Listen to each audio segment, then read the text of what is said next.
والصلاة والسلام على رسول الله وعلى آله وصحبه ومن تبعهم بإحسان إلى يوم الدين أما بعد. நிறுவனத்தின் ஸ்தாபக தலைவர் அவர்களே, இன்றைய இந்த நிகழ்வில் பிரதம உரை நிகழ்த்துவதற்காக இங்கு வருகை தந்திருக்கின்ற தென் மாகாணத்தில் மாவட்டத்துக்கு வருகை தந்திருக்கின்ற கலாநிதி ஹுசைன் அவர்களே, காலி வளைய உதவிக்கண் பணிப்பாளர் சகோதரர் அவர்களே, இந்த நிகழ்வுக்கு விசேட அதிகாரமாக இருக்கின்ற ஸ்ரீ ஆரிசி அவர்களே, முன்னாள் ஓய்வு பெற்ற மாகாண பணிகள் பணிப்பாளர் அவர்களே,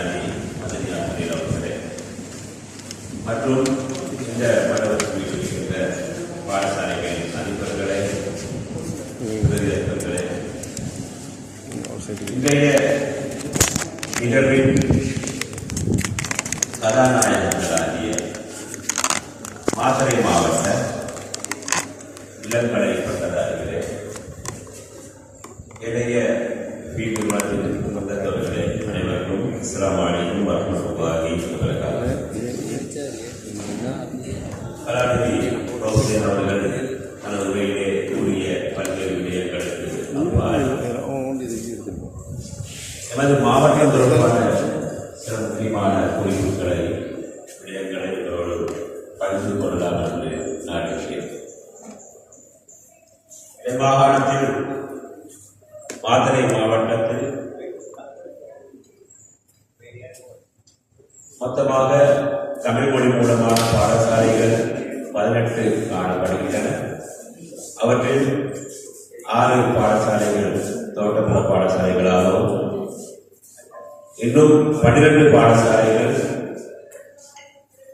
முஸ்லிம் பாடசாலைகளாகவும் காணப்படுகின்றன. அந்த 12ஓடு இணைந்து நாம் செய்து கொள்ள வேண்டும். மாத்தறை இல்மா வித்தியாலயம் சிங்கள மொழி மூலமான முஸ்லிம் பாடசாலை 13 பாடசாலைகள். மாத்தறை வளையம் ஜோன் என்று வருகின்ற போது அதில் 5 முஸ்லிம் பாடசாலை 6 முஸ்லிம் பாடசாலைகளும், அக்குலச வளையம் என்று வருகின்ற போது அங்கு 5 பாடசாலைகளும், முழக்கீர வளையத்தில் 2 முஸ்லிம் பாடசாலைகளும், ஆக மொத்தம் 13 பாடசாலைகள் இருக்கு. மாத்தறை மாவட்டத்தில் 2.4% மாணவர்கள் முஸ்லிம்கள். மொத்த சனத்தொகையில 2.4% தான் முஸ்லிம்களாக இருக்கின்றனர். இவர்களிலிருந்து பல்கலைக்கழகத்திற்கு எத்தனை வீத மாணவர்கள் தெரிவு செய்யப்படுகிறார்கள் என்பதை பற்றிய ஆய்வு உள்ள புத்தகம். ஏதோ இன்றைய தினம் இங்கு வருகை தர வேண்டியவர்கள் என்று பார்க்கின்ற போது நீங்கள் இந்த மாத்தறை மாவட்டத்திலிருந்து தெரிவு செய்யப்பட்டிருக்கின்ற ஆயிரக்கணக்கான மாணவர்கள் இருந்து சமூகத்தை பிரதிநிதித்துவப்படுத்தும் வகையிலே தெரிவு செய்யப்பட்டிருக்கின்ற இளங்கலை பட்டதாரிகள். இனி உங்களுடைய பொறுப்புகள் பற்றி எமது விசேட பேச்சாளர் அவர்கள் மிக அழகான முறையிலே விடயங்களை முன்வைத்தார். உண்மையில் நீங்கள் ஒவ்வொருவரும் உருவாகிறது, ஆளாகிறது, இன்று பல்கலைக்கழகத்தின் படியை நீங்கள் மிதித்திருப்பது தானாக வந்தது அல்ல. நீங்கள் உருவாக்கப்பட்டிருக்கிறீர்கள், ஆளாகப்பட்டிருக்கிறீர்கள். நீங்கள் பல்கலைக்கழகத்தில் இப்போது இளங்கலை பட்டதாரிகளாக இருந்து பிறகு பட்டத்தை பெற்று பட்டதாரிகளாக மாறி சமூகத்தில் ஒவ்வொரு துறைகளிலும் நீங்கள் சென்றிருக்கிறீர்கள்.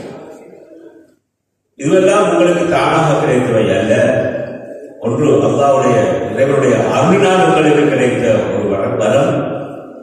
அடுத்ததாக அந்த வரத்தை இந்த சமூகம் உங்களை போஷித்து வளர்த்து அனுப்பி.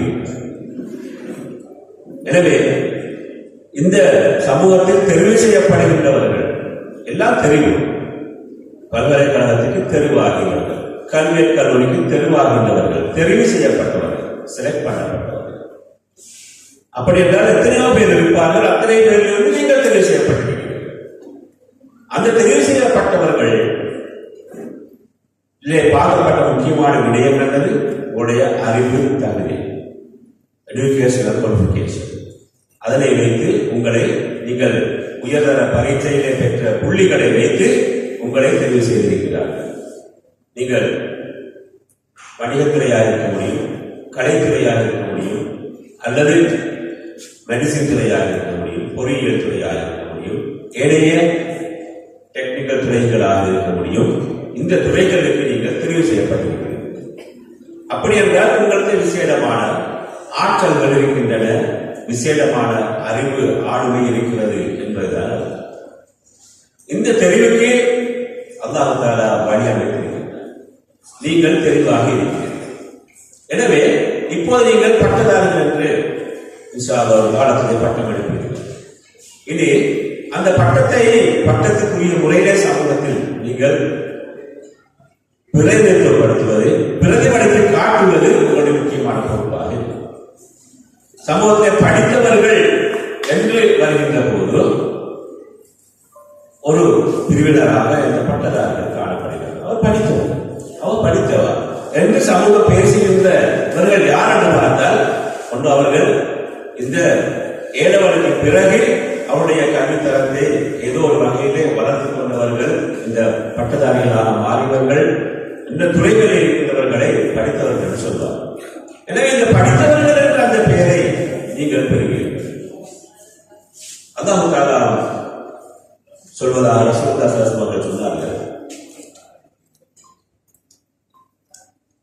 யர்ஃபஅு அல்லாஹு அல்லதீன ஊதுல் இல்ம தரஜாத். குர்ஆன், அல் குர்ஆன். அறிவு பெறப்பட்டவர்கள், அறிவு வழங்கப்பட்டவர்களை அல்லாஹ் தஆலா பல தரஜாக்கள், அந்தஸ்துகளை உயர்த்துகின்றார். அப்ப அந்தஸ்துகள் உங்களுக்கு அல்லாஹ் தஆலா உயர்த்துவதற்கு காத்திருக்கின்றார். அறிவை அந்த அந்தஸ்தை பெற்றுக் கொள்வதற்கு நாங்கள் தயாராக இருக்க வேண்டும். அல்லாஹ் தஆலா அறிவை தந்து உங்கள் அந்தஸ்தை உயர்த்துவதாக வாக்குறுதி அளிக்கின்றான். அவன் தயாராக இருக்கின்றான், அவன் முடிவு செய்திருக்கிறான். என்றாலும் சமூகத்தில் பார்க்கின்ற போது இந்த அறிவு பெற்றவர்களுக்கு அந்த அந்தஸ்து வழங்கப்படுகிறதுவா, அந்த அந்தஸ்தை நாங்கள் பெற்றுக்கொள்ள தயாரா என்று பார்த்தால் அவர் கேள்விக்குறியாக இருக்கிறார். அல்லாஹ் தஆலா தயாராக இருக்கின்றார். நாங்கள் அதனை அந்த அந்தஸ்தின் படி நடந்து கொள்வதற்கோ அல்லது பிரதிபலிக்கின்ற வகையில் நடப்பதற்கோ நாங்கள் தயாராக இல்லை என்ற எங்களை சமூகம் அந்த அந்தஸ்தை தருவதை குறித்தும் பின்வாங்குகிறார். ஆகவேதான் உங்களுக்கு நீங்கள் பயிற்சி பெறுகின்ற காலத்திலேயே நீங்கள் எவ்வாறு நடந்து கொள்ள வேண்டும் என்ற ஒரு வழிகாட்டை கலாநிதி அவர்கள் உங்களுக்கு முன்வைத்தார். எல்லோரும் படித்தவர்கள் தான், ஆனால் படித்தவர்களே மெத்த படித்தவர்கள் இருக்கிறார்கள், அதிகமாக கற்றுக்கொண்டு இருக்கிறார்கள், சுயமாக தங்களை வளர்த்துக் கொண்டவர்கள் இருக்கிறார்கள், பல்வேறு ஆற்றல் பெற்றவர்கள் இருக்கிறார்கள். அதை தானாக வந்தடைகிறார்கள். தற்போது அவர்கள் பல்கலைக்கழகத்திலே தமக்கு கிடைத்த அந்த வாய்ப்பை வைத்து அவர்கள் சுயமாக தங்களுடைய துறை சார்ந்த விஷயங்கள், துறை சாராத விஷயங்கள் என்று அவ்வளவு விடயங்களே தங்களை வளர்த்துக் கொண்டவர்கள், தங்களை ஆராய்ந்து கொண்டவர்கள், தங்களை அவர்கள் பலப்படுத்திக் கொண்டவர்கள், தங்களை தரப்படுத்திக் கொண்டவர்கள். இவர்கள் சமூகத்துக்கு வருகின்ற போது தனித்துவமானவர்களாக இருப்பார்கள். மாத்திரமல்ல, நீங்கள் பல்கலைக்கழகத்திற்குள் இருக்கின்ற அதே காலத்திலேயே நீங்கள் உங்களை ஆளாக்கிய சமூகம், நாங்கள் ஏற்கனவே குறிப்பிட்டோம், ஆளாக்கப்பட்டிருக்கிறீர்கள். உங்களை ஆளாக்குவதற்காக நீங்கள் கற்ற பாடசாலை 1 முதல் 13 வரையிலே நீங்கள் கற்ற பாடசாலை, அதன் அதிபர், அதன் ஆசிரியர்கள் உங்களுக்கு எவ்வளவோ விடயங்களை உங்களுக்கு ஊட்டினார்கள். வெறுமனே நீங்கள் உயர்தர கல்வி கற்கின்ற போது அவர்கள் மாத்திரமல்ல, இன்னும் எத்தனையோ நிறுவனங்களால் நீங்கள் போஷிக்கப்பட்டிருக்கிறீர்கள். சமூகத்தில் இந்த தனவந்தர்களால் போஷிக்கப்பட்டிருக்கிறீர்கள். எத்தனையோ அறிவு சார்ந்தவர்களால், அறிவாளுமைகளால் நீங்கள் போஷிக்கப்பட்டிருக்கிறீர்கள். சமூகத்தில் இருக்கின்ற சமய தலைவர்களால் நீங்கள் போஷிக்கப்பட்டிருக்கிறீர்கள். ஊரில் இருக்கின்ற நிர்வாகிகளால் நீங்கள் போஷிக்கப்பட்டிருக்கிறீர்கள். எத்தனையோ பேருடைய விடயங்களை பெற்று நீங்கள் தான் இந்த உயர்தரத்திலே நீங்கள் உயர்ந்த பெருமேற்றை பெற்று நீங்கள் பல்கலைக்கழகத்தில் சென்றிருக்கிறீர்கள். பல்கலைக்கழகத்தில் சென்றது மாத்திரமல்ல, அங்கிருந்து சிறந்த பட்டதாரியாக வர வேண்டும், பட்டத்தோடு வர வேண்டும் என்பதற்காக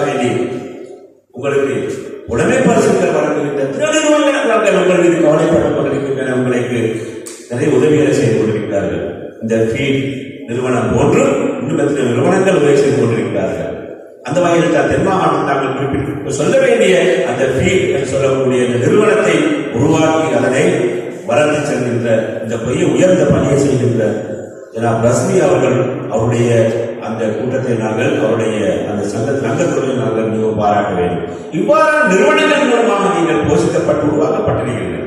எனவே நீங்கள் எத்தனையோ பேருக்கு கடமைப்பட்டிருக்கிறீர்கள். பாடசாலைகள் கடமைப்பட்டிருக்கிறீர்கள், சமூகத்தில் கடமைப்பட்டிருக்கிறீர்கள், அல்லாஹ்வுக்கு நன்றி செலுத்த கடமைப்பட்டிருக்கின்றோம். எத்தனையோ கடமைகளை நாங்கள் பெற்றிருக்கிறோம். எனவே தான் அந்த கலாநிதி அவர்கள் குறிப்பிட்டது போல் நீங்கள் இருக்கின்ற காலத்தில் உங்களை நீங்கள் ஆளாக்கிக் கொள்வது போன்று நீங்கள் விடுமுறை காலங்களிலே நீங்கள் ஊருக்கு சென்றால் நீங்கள் ஊருக்கு செய்ய வேண்டிய சேவைகள் இருக்கின்றன. நீங்கள் கற்ற பாடசாலைகள் செய்கின்ற கடமைகள் இருக்கின்றன. நீங்கள் கற்காத பாடசாலை இருக்க முடியும், ஏனைய மாணவர்கள் கற்கின்ற பாடசாலை இருக்க முடியும். அந்த பாடசாலைகளுக்கு நீங்கள் செய்ய வேண்டிய கடமை பொறுப்புகள் இருக்கின்றன. இது இந்த கடமை பொறுப்புகள் நிறைவேற்றுகின்ற போதுதான் நீங்கள் நன்றி உடையவர்களாக கருதப்படுகிறீர்கள். உங்கள் நன்றி உணர்வை நீங்கள் வெளிப்படுத்துவது எது என்றால் உங்களுக்கு தந்தவர்களுக்கு நீங்கள் அதை திருப்பி கொடுப்பது மூலமாக அதை நீங்கள் அவர்களுக்கு ஏதோ ஒரு வகையிலே அதை பிரதி உபகாரமாக நீங்கள் அதை திருப்பி கொடுக்கின்ற போதுதான் நீங்கள் நன்றி உடையவர்களாக கருதப்படும். ஆகவேதான் நீங்கள் கற்ற பாடசாலைக்கு அல்லது உங்கள் பிரதேசத்தில் இருக்கின்ற ஏனைய பாடசாலைகளுடைய கல்வி பிரச்சனைகளை நீங்கள் கவனம் செலுத்த வேண்டியவர்களாக இருக்கிறீர்கள். இன்று மாத்தறை மாவட்டத்திலே இருக்கின்ற பாடசாலைகளில் ஆசிரியர் பற்றாக்குறை இருக்கிறதா என்று கேட்டால் முஸ்லிம் பாடசாலைகளில் மிக பெரும்பாலும் மாத்தறை மாவட்டத்தில் ஆசிரியர் பற்றாக்குறை இல்லை. மிக பெரும்பாலும் ஆசிரியர் பற்றாக்குறை இல்லை என்றாலும் கூட சில பாட ரீதியான ஆசிரியர் பாடங்களுக்கு சில விட குறிப்பிட்ட பாடங்களுக்கான ஆசிரியர் பற்றாக்குறைகள் இருக்கின்றன.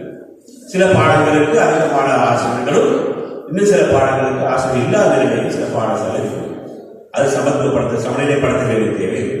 அதே போல் மாத்தறை மாவட்டத்திலே தோட்ட பாடசாலைகள் எடுத்துக்கொண்டால் அந்த ஆசிரியர் பற்றாக்குறைகள் நிலவுகிறது. முஸ்லிம் பாடசாலைகள் ஆசிரியர் பற்றாக்குறை இல்லை என்றாலும் உங்கள் தேவைப்பாடு இருக்கிறது. நீங்கள் பல்வேறு துறையிலே நீங்கள் கல்வி கற்றுக்கொண்டிருக்கிறீர்கள் பல்கலைக்கழகத்திலே என்றாலும் நீங்கள் விடுமுறை காலத்தை சென்றால் அந்த பாடசாலைக்கு வழிபடுத்த வேண்டிய உங்களால் செய்ய வேண்டிய வெறுமனே வகுப்பறையில் புகுந்து நீங்கள் கல்வி கற்பது மாத்திரம் அல்ல, அதுவும் ஒரு பணிதான். அத்தோடு சேர்ந்து மாணவர்களை நீங்கள் வழிபடுத்த வேண்டிய பெரிய ஒரு பொறுப்பு இருக்கிறது. ஏனென்றால் பெரிய ஒரு ஜெனரேஷன் கேப் இருக்கிறது. புதிய அல்பா ஜெனரேஷனோடு கலந்துரையாடுகின்ற அவருடைய பேசுகின்ற அவருடைய பாங்களை மாற்றுகின்ற பெரிய ஒரு பணி இருக்கிறது. நீங்கள் இடைத்தரகர்களாக இருக்கிறது. ஏனென்றால் புதிய ஜெனரேஷன் இருக்கின்றவர்கள் தானாக முடிவெடுத்துக் கொள்கிறார்கள், முடிவை தானாக செயல்படுகிறார்கள். நாங்கள் அண்மையிலே அவதானித்தோம். இப்போது உங்களுக்கு தெரியும், காப்பத்தா சார்ந்த பரீட்சைக்கு பிறகு மாணவர்கள் யாரும் ஃபெயில் பண்ணப்பட மாட்டார்கள். அனைவரும் அடுத்த தரத்துக்காக உயர்தரத்துக்காக அவர்கள் பாடசாலைகளுக்கு உருவாக்கப்படுவார்கள். அண்மையிலே காப்பத்தா ஓயல் பரீட்சை நிறைவடைந்து விட்டது. மாணவர்களை பாடசாலைக்கு வர சொன்னார்கள் என்றாலும் அதிபர்களுக்கு தெரியும் ஓரளவு பரீட்சை எடுத்த மாணவர்கள் எத்தனை ஆண் மாணவர்கள் பாடசாலைக்கு செல்கிறார்கள். நிறைய மாணவர்கள் 1, 2, 3 மாணவர்களை தவிர 50 மாணவர்கள் எடுத்தால் அதிலே 10 மாணவர்கள் அல்லது 5 மாணவர்கள் ஆண் மாணவர்கள் தான் பாடசாலை செல்கிறார்கள். மற்ற 40 பேர்கள் பாடசாலை செல்வதில்லை. இவர்களுக்கு யார் வழிகாட்டுவது? வயதாளிகள் சொன்னால் கேட்க மாட்டார்கள், வயது போனவர்கள் சொன்னால் கேட்க மாட்டார்கள். நீங்க உங்களுக்கு ஒரு கடமை புரிகிறது. ஏன்னா அவர்களுக்கு பாடசாலை கல்வியிலே நம்பிக்கை வந்துவிட்டது. அவர்களுக்கு அவசரமாக சம்பாதிக்க வேண்டும் என்ற ஆசை வந்துவிட்டது. எனவே அவர்கள் ஏதாவது கோர்ஸ் செஞ்சு போட்டாங்க, ஜப்பானுக்கு போகணும், கொரியாவுக்கு போகணும், அல்லது வெஸ்டர்ன் கண்ட்ரீஸுக்கு போகணும், சிங்கப்பூருக்கு போகணும் என்ற ஆசை அவர்களுக்கு வந்துவிட்டது. எனவே பாடசாலை கல்வி அவர்கள் 11ஆம் வகுப்பு முடித்து விடுகிறார்கள். இப்படி ஒரு கலாச்சாரம் வந்துவிட்டது. இந்த புதிய 2023 எடுத்த மாணவர்கள் மாத்திரம் அல்ல, 2022 எடுத்த மாணவர்கள் எடுத்துக்கொண்டார்.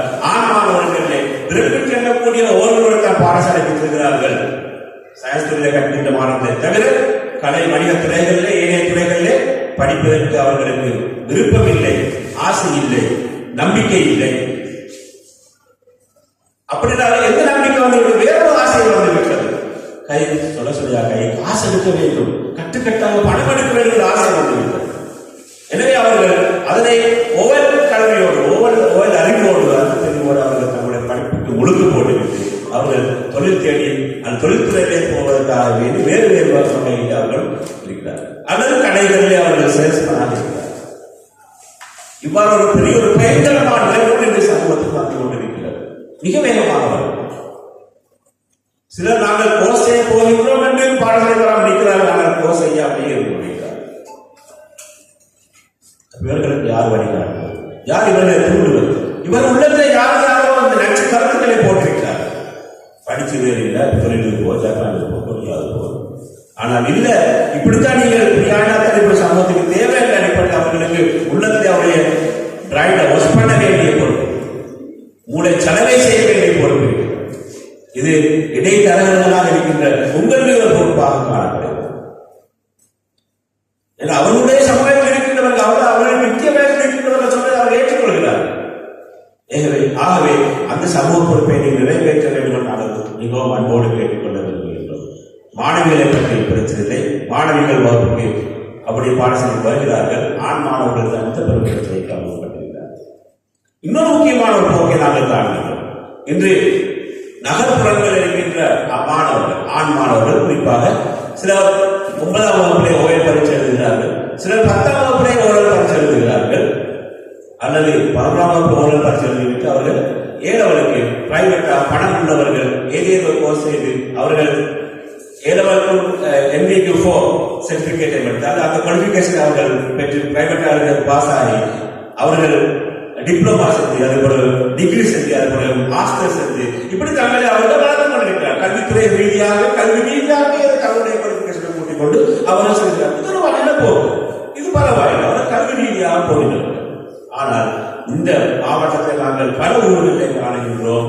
இங்கிருக்கின்றவர்கள் 10ஆம் வகுப்போடு ஓரளவுக்கு அந்த தன்மை இல்லாவிட்டாலும் 11ஆம் வகுப்பு ஓரளவு செய்துவிட்டு அவர்கள் வெறுமனை கற்காமல், தங்கள் கல்வி தரத்தை கூட்டிக் கொள்ளாமல், அறிவை தாங்கள் பெருக்கிக் கொள்ளாமல் அவர்கள் வெறுமனை தொழிலுக்கு காலடி வைக்கின்றவர்களாக மாறுகின்ற நிலைமைதான் பெரிய பயங்கரமானது. ஒரு காலம் இந்த மாவட்டத்திலே, இந்த மாகாணத்திலே இவ்வாறு பெரிய சமூகம் உருவாகும். அவருடைய கல்வி தரம் என்னது? ஓரளவு. இது ஒரு ஆரோக்கியமான சமூகத்துக்கு அடையாளம் அல்ல. ஆகவே இப்படியான பொறுப்பை நீங்கள் நிறைவேற்ற வேண்டும் நாங்கள் மிகவும் அன்போடு கேட்டுக்கொள்ள விரும்புகின்றோம். ஆகவே பாடசாலைகளில் ஒரு பொறுப்பு இருக்கிறது. விடுமுறை காலத்திலும் வேலைய காலங்களிலும் சமூகத்துக்கு செய்ய வேண்டிய பொறுப்பு. சமூகத்துக்கு நீங்கள் பெற்றிருக்கிற சமூகத்துக்கு நீங்கள் வழங்க வேண்டும், சமூகத்துக்கு தலைமைத்துவம் வழங்க வேண்டும், சமூகத்துடைய பொறுப்புகளை நீங்கள் ஏற்க வேண்டும் என்றால் கற்றவர்கள் சமூகத்தின் தலைமையை தாங்கி அது வெளிப்படுத்துகின்ற போது அது ஆரோக்கியமான சமூகமாக பின்காணக்கூடாது. இப்போது இருந்த நீங்கள் சமூக சேவை பணிகளை ஈடுபட வேண்டும். அது ஒரு முன்னுதாரணம் தான் இந்த ஃபீட் போன்ற நிறுவனம். நாங்கள் பாராட்ட வேண்டும். பஸ்மியாவுடைய இந்த முயற்சி தனிநபராக இருந்து காலி மாவட்டத்திலே இந்த விடயத்தை ஃபீட் என்று சொல்லக்கூடிய அந்த நிறுவனத்தை அவர் ஆரம்பித்து அம்மாக்களை அது அவரோடு சேர்ந்து அந்த நிறுவனத்தின் மூலமாக பட்டதாரிகளை உருவாக்குகின்ற, அவர்களுக்கு பங்களிப்பு செய்கின்ற, அவர்களுக்கு உதவி செய்கின்ற அந்த பணி அவர்கள் செய்வதோடு மாத்திரம் அல்லாமல் தன்னுடைய சொந்த ஊரிலே இன்றைய ஜாகிரா தேசிய பாடசாலை மையமாக நிறைய பணிகளை அவர்கள் செய்திருக்கிறார். அது மாத்திரமல்ல, அந்த காடு மாவட்டத்தோடு தன்னை பணியை குறுக்கிக் கொள்ளாமல் அம்மாதோட்டைக்கு சென்று அம்மாதோட்டையிலே மாவட்டத்துக்கு இளங்கலை பட்டதாரிகளுக்கான சங்கத்தை உருவாக்கி இப்போது மாத்திரை மாவட்டத்திலே இன்னும் இளங்கலை பட்டதாரிகளுக்கான சங்கத்தை உருவாக்கி எதிர்காலத்தில் மாகாணத்துக்கான அது ஒரு சங்கமாக இதை பரிணமிக்க செய்து ஒரு பிரமாண்டமான ஒரு கல்வி விழிப்புணர்ச்சியை எழுச்சியை ஏற்படுத்துகின்ற இந்த ஆரம்ப பணியை அவர்கள் செய்திருக்கிறார்கள். அவருக்கு அதாவது அருள் பாடிக்க வேண்டும், அவருக்கும் அவரோடு சேர்ந்து இயக்குகின்ற அந்த வாடிக்கைகள் இவ்வாறான சமூக உணர்வு இருக்க வேண்டும். உண்மையில் மடைக்க வேண்டிய, மடைத்து பார்க்க வேண்டிய ஒரு இந்த காலத்தில் நிறைய பேருக்கு இல்லாத உணர்வு, சிலருக்கு உணர்வு இருக்கிறது, ஆசை இருக்கிறது. ஆனால் அதை செயல்படுத்துகின்ற முறை தெரியாது, செயல்படுத்த தெரியாது, அதற்கான ஸ்கில்ஸ் அவர்கள். ஆனால் நாங்கள் காணுகின்றோம் அந்த ஆசையோடு அதை செயல்படுத்துகின்ற அந்த உணர்வும் அந்த திறமையும் அதை சரியாக வழிபடுத்துகின்ற அந்த தன்மை வளத்தை காணப்படுகிறது. இதை நாங்கள் இன்னொரு பாராட்டும். அதாவது நீடித்த ஆளையும் சிறந்த ஆரோக்கியத்தையும் நல்ல நன்மைகள் வளர்ப்பதாக படிப்பு நாங்கள் பிரார்த்தனை செய்து கொள்கின்றோம். ஆனால் இப்போ இதனை நீங்கள் முன்மாதிரியாக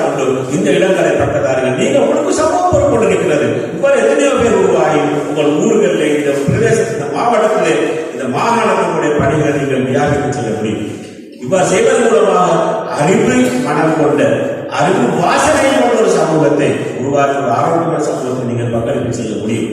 ஆகவே இன்றைய தினம் இன்று அங்குரார்த்தமாக நடைபெறுகின்ற மாத்தறை மாவட்ட இளங்கலை பட்டதாரிகள் சங்கத்திற்கு என்னை பிரதம அதிதியாக அழைத்தமைக்காக நன்றிகளை தெரிவித்துக் கொள்வதோடு இந்த அமைப்புக்கு நீங்கள் ஒரு பெருமானத்தை வழங்க வேண்டும், இந்த அமர்வுக்கு நீங்கள் ஒரு பெருமானத்தை வழங்க வேண்டும். இன்று வந்தீர்கள், 2 அல்லது 3 மாதத்தில் நீங்கள் உட்கார்ந்திருந்தீர்கள், போனீர்கள் என்று இல்லாமல் இதுக்கு ஒரு பெருமானத்தை வழங்குங்கள். இது ஒரு யாரும் நீங்கள் யாரும் காசு கொடுத்து செய்கின்ற வேண்டிய ஒரு சமூக உணர்வோடு செய்யப்படுகின்ற வேலை. இன்னொரு முக்கியமான விஷயம் இருக்கிறது. இன்று 9 மணிக்கு இந்த நிகழ்வு ஆரம்பிப்பதாக எங்களுக்கு சொல்லப்பட்டது. நாங்கள் 9 மணிக்கு சரியாக வந்தோம். வந்தபோது 4 பட்டதாரிகளை கண்டோம். 5 பட்டதாரிகளை மட்டும் எடுத்துக்காங்க. மற்றவர்களெல்லாம் வந்து சேர்வதற்கு 1 மணிக்கு அளவாகி சும்மா யோசிப்பார்கள். இதுதானா சோனா சமூகம்? இது சாதாரண படிப்பறிவு இல்லாத பாமர சமூகத்தின் பண்பாக இருக்க முடியும். பாடசாலையில் சிறந்த கற்று ஓலவரில் சிறந்த பெரும்பேற்றை பெற்று உயர்தரத்தில் சிறந்த பெரும்பேற்றை பெற்று பல்கலைக்கழகத்துக்கு சென்று உயர் துறைகளில் நீங்கள் கற்றுக்கொண்டிருக்கின்ற மாணவர்கள் இதில் நீங்கள் முன்மாதிரியாக நடந்துகிறார்கள். ஆகவே இவ்வாறு இன்றைய தினம் நீங்கள் நடந்தாலும் இதற்கு பிறகு அப்படி இல்லாமல் இது உங்களுக்காக நடத்தப்படுகின்றது, உங்களுடைய நலனுக்காக நடத்தப்படுகின்றது, சமூக நலனுக்காக நடத்தப்படுகின்றது. இந்த பொது பணிகளில் நீங்கள் ஈடுபடுகின்ற போது நேரத்தை கருத்தில் கொள்ளுங்கள்.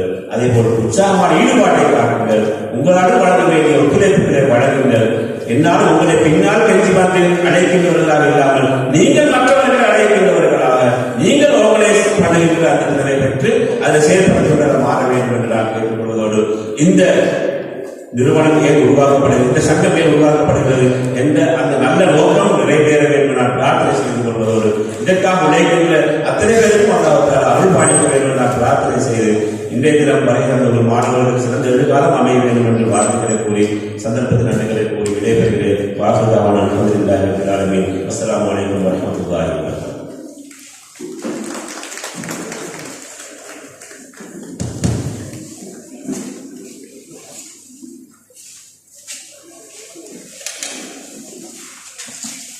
பூரணமான உரையை வழங்கிச் சென்ற